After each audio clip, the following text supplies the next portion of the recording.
السلام علیکم ورحمۃ اللہ وبرکاتہ۔ آج کا ٹاپک جو ہے وہ بہت اہم ہے، جو ہماری زندگی میں بہت زیادہ اثر انداز ہوتا ہے، ہمارے بچوں پہ بہت اثر انداز ہوتا ہے، جو ہماری ایک عادت بن چکی ہے، لیکن ہم اس سے بچنے کی کوشش ہی نہیں کرتے، اور ہم یہی چاہ رہے ہوتے ہیں کہ ہماری اولاد میں یہ چیزیں نہ ہوں، لیکن ہم خود کر رہے ہوتے ہیں اور اس کی طرف ہماری کوئی توجہ نہیں جا رہی ہوتی کہ ہم لوگ کس رخ پہ جا رہے ہیں۔ ہماری آخرت تباہ ہو رہی ہے، ہمارے کاروبار تباہ ہو رہے ہیں، ہمارے بچوں میں ایسی ایسی بیماریاں، ہم خود ایسی ایسی بیماری میں مبتلا ہو رہے ہیں کہ جو ہمارے بہموں گمان میں بھی نہیں ہے، اور اس چیز سے ہم بچنے کی کوشش بھی نہیں کرتے۔ پھر ہم یہ سمجھتے ہیں کہ پتہ نہیں یہ کہاں سے ایسے ہو گیا، یہ کیا ہو گیا، لیکن ہم یہ سوچ ہی نہیں پا رہے ہوتے، یا اس کے بعد ہمارا خیال ہی نہیں آتا کہ یہ ہمارے اپنے ہی منہ سے بولے الفاظ ہوتے ہیں، جھوٹ پہ مبنی ہوتے ہیں، کیونکہ جھوٹ بول میں ہماری عادت اس طرح کی پکی ہو چکی ہوتی ہے کہ ہمیں محسوس ہی نہیں ہوتا کہ ہم جھوٹ بول رہے ہیں کہ سچ بول رہے ہیں۔ تو خدا را اس چیز کو چھوڑیں، اپنی زندگیاں آسان کریں۔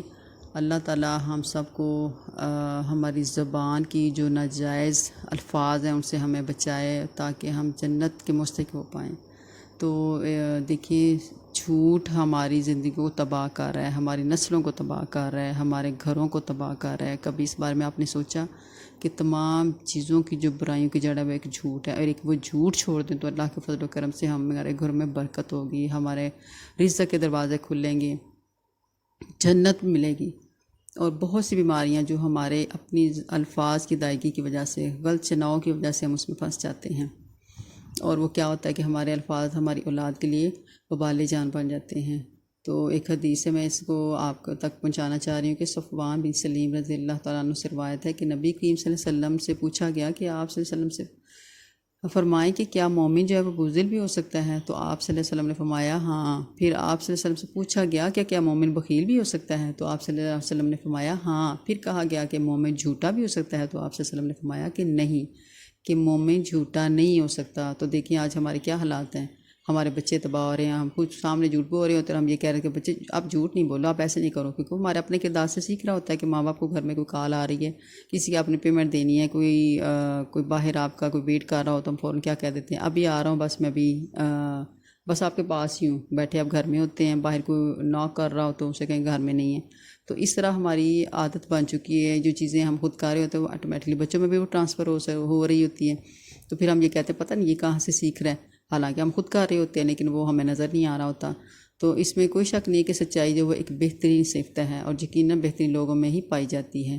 تو کوشش کرنی چاہیے نا کہ ہم ان بہترین لوگوں میں شامل ہوں۔ کسی بھی عظیم شخصیت کا عظیم ترین جوہر جو ہے وہ سچائی، ایمانداری اور نیک نیتی ہی ہے، کیونکہ سچا انسان ہر جگہ عزت کی نگاہ سے دیکھا جاتا ہے۔ اس کے برعکس جھوٹا قابل نفرت ایک عیب ہے نا، جس کو کوئی بھی پسند نہیں کرتا۔ جھوٹ بولنے والا خود جھوٹ کو برا سمجھتا ہے، لیکن خود کو سچائی ثابت کرنے کے لیے دوسروں کے سامنے اپنے جھوٹ پر پردہ ڈالنے کی بھی کوشش کرتا رہتا ہے، کیونکہ وہ جانتا ہے کہ جھوٹ کے سبب لوگ اسے نفرت کریں گے اور میری عزت بھی نہیں رہے گی، اس طرح وہ اللہ بھی ہم پر لعنت کرے گا۔ قرآن پاک میں ہے ان لعنت اللہ علیہ ان کان من الکاذبین، سورۃ نور کی ہے 2724، اس پر اللہ کی لعنت ہو اگر وہ جھوٹوں میں سے ہو۔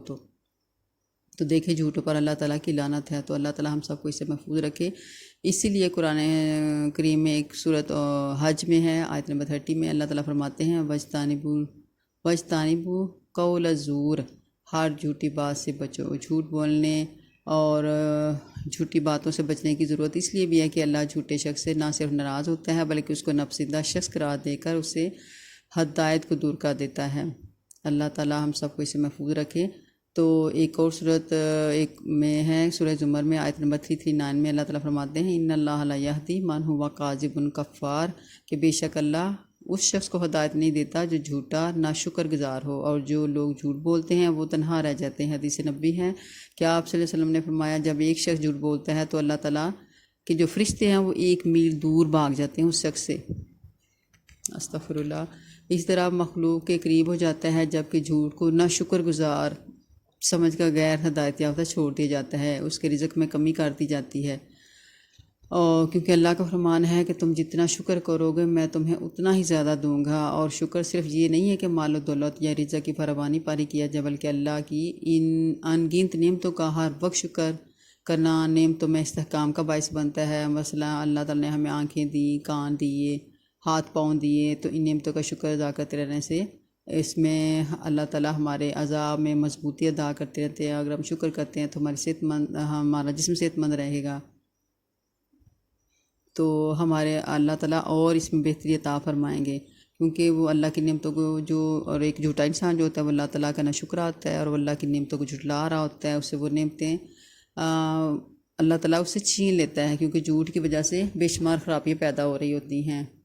تو آپ صلی اللہ علیہ وسلم نے ایک دفعہ فرمایا کہ جھوٹ بولنا گناہوں کی طرف لے جاتا ہے، اور گناہ دوزخ میں لے جانے کا سبب بنتے ہیں۔ جھوٹ بولنے والا اللہ کے ہاں جھوٹا لکھ لیا جاتا ہے، موت تو برحق ہے، اس سے کسی کو نجات نہیں۔ اللہ فرماتا ہے کہ اے پیغمبر تم بھی مر جاؤ گے اور یہ بھی مر جائیں گے۔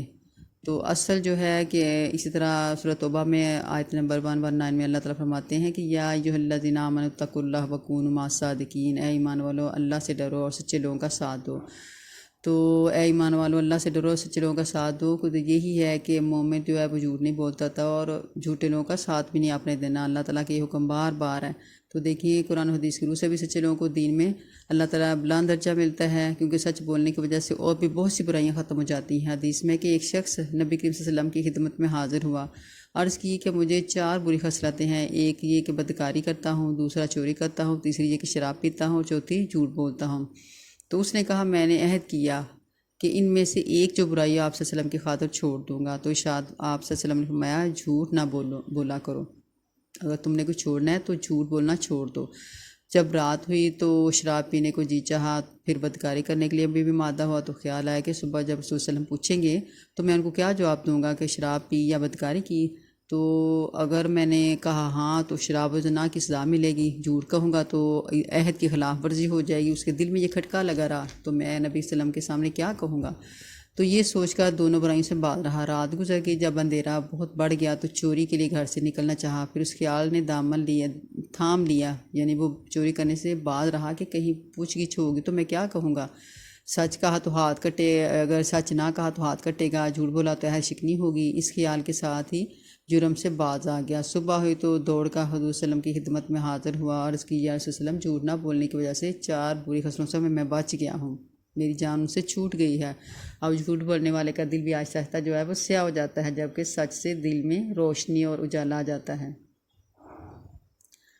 نبی صلی اللہ علیہ وسلم نے فرمایا کہ منافق کی 3 علامات ہیں کہ جب وہ بولے تو جھوٹ بولے، جب وعدہ کرے تو وعدہ پورا نہیں کرتا، اور جب اس کو امانت دی جائے تو اس میں خیانت کرتا ہے۔ جھوٹ میں یہ بھی ہے کہ جھوٹا جو ہے وہ جھگڑتا رہتا ہے، گالی گلوچ بھی کرتا ہے، اور اپنی جو ہے ان کے بارے میں یہ بھی لکھا گیا ہے کہ وَلَهُمْ عَذَابٌ عَظِيمٌ بِمَا كَانُوا يَكْذِبُونَ، یعنی ان کے لیے منافقین جو ہیں جو دردناک عذاب ہے اس سبب سے کہ وہ جھوٹ بولتے ہیں۔ تو اللہ رب العزت نے جھوٹے شخص سے نہ صرف ناراض ہوتا ہے اس سے، بلکہ اس کو ناپسندہ شخص بھی قرار دے کر اسے ہدایت کو دور کر دیتا ہے، کیونکہ جھوٹا ناشکرا ہوتا ہے۔ تو جھوٹ کا سب سے بڑا نقصان یہ بھی ہے کہ جھوٹ گناہوں کی طرف لے جاتا ہے، اور گناہ گار جو انسان آہستہ آہستہ ایک دلدل میں پھنستا جاتا ہے، اور اسے جھوٹ بولنے کی وجہ سے سینکڑوں برائیوں کا مرتکب ہوتا ہے، جس سے اس کی شخصیت جو ہے وہ بکھر جاتی ہے، اور بکھری شخصیت کا حامل انسان اپنی زندگی میں اعتماد اور امید سے کام نہیں کر سکتا۔ اپنی شخصیت کی مضبوطی کے لیے ضروری ہے کہ ہم اپنی زندگی کو بہترین بنائیں، اس سے ہمیں مثبت سوچ فکر حاصل ہوتی ہے۔ قرآن پاک میں ارشاد ہے یا ایھا الذین آمنوا اتقوا اللہ وکونوا مع الصادقین، سورۃ توبہ کی آیت نمبر 119 ہے کہ ایمان و اللہ سے ڈرو اور سچے لوگوں کا ساتھ دو۔ اگر سچ بولتے ہیں اور سچ لوگوں کا ساتھ دیتے ہیں تو بھی ہمارا ساتھ ہوگا، اور جس شخص کو اللہ کا ساتھ نصیب ہو جائے اس سے بڑھ کر کون شخص نصیب ہو سکتا ہے۔ اس لیے اپنے آپ کو کوشش کریں، اچھے لوگوں میں رہیں، اچھی عادتیں اپنائیں، برائی سے بچیں، اپنے آپ کو اللہ کی طرف لے جائیں، اپنے بچوں کو بچائیں اس آگ سے جس کا ایندھن انسان اور پتھر ہیں۔ اللہ تعالی ہم سب کو اس بیماری سے، اس برائی سے محفوظ رکھے، اور ہمارے گھروں میں جو تباہیاں پھیل رہی ہیں، بے برکتی بڑھ رہی ہے، رزق کمی ہو رہی ہے، ایسی بیماریاں پیدا ہو رہی ہیں کہ جن کا ہم یہ کہتے ہیں کہ ہمیں پتہ نہیں چل رہا کہ کیا ہوگا، یہ نہیں سوچ رہے کہ وہ ہماری اپنی زبان ہے، ان کی وجہ سے ہمارے گھر ٹوٹ رہے ہیں، ہماری اولاد بیراہ روی میں جا رہی ہے، کہنا نہیں مانتی، ناشکریاں اتنی زیادہ بڑھ چکی ہیں کہ گھروں کے کلیشز جو ہیں وہ ہماری اولاد کی نافرمانی کی وجہ سے ہیں، اور یہ سارے فساد کی جڑ کیا ہے؟ ہمارا جھوٹ پہ جھوٹ ہم بولتے ہیں، جس سے اللہ ناراض ہوتا ہے، اور ہم جہنمیوں میں شامل ہونے کی صفت میں آنا شروع ہو جاتے ہیں۔ تو اللہ تعالیٰ ہم سب کو محفوظ رکھے۔ ربنا آتنا فی الدنیا حسنۃ وفی الآخرۃ حسنۃ وقنا عذاب النار۔ نیکی کی نیت سے اس کو شیئر کریں، سبسکرائب کریں، اور صدقہ جاریہ بنیں میرے ساتھ۔ السلام علیکم ورحمۃ اللہ وبرکاتہ۔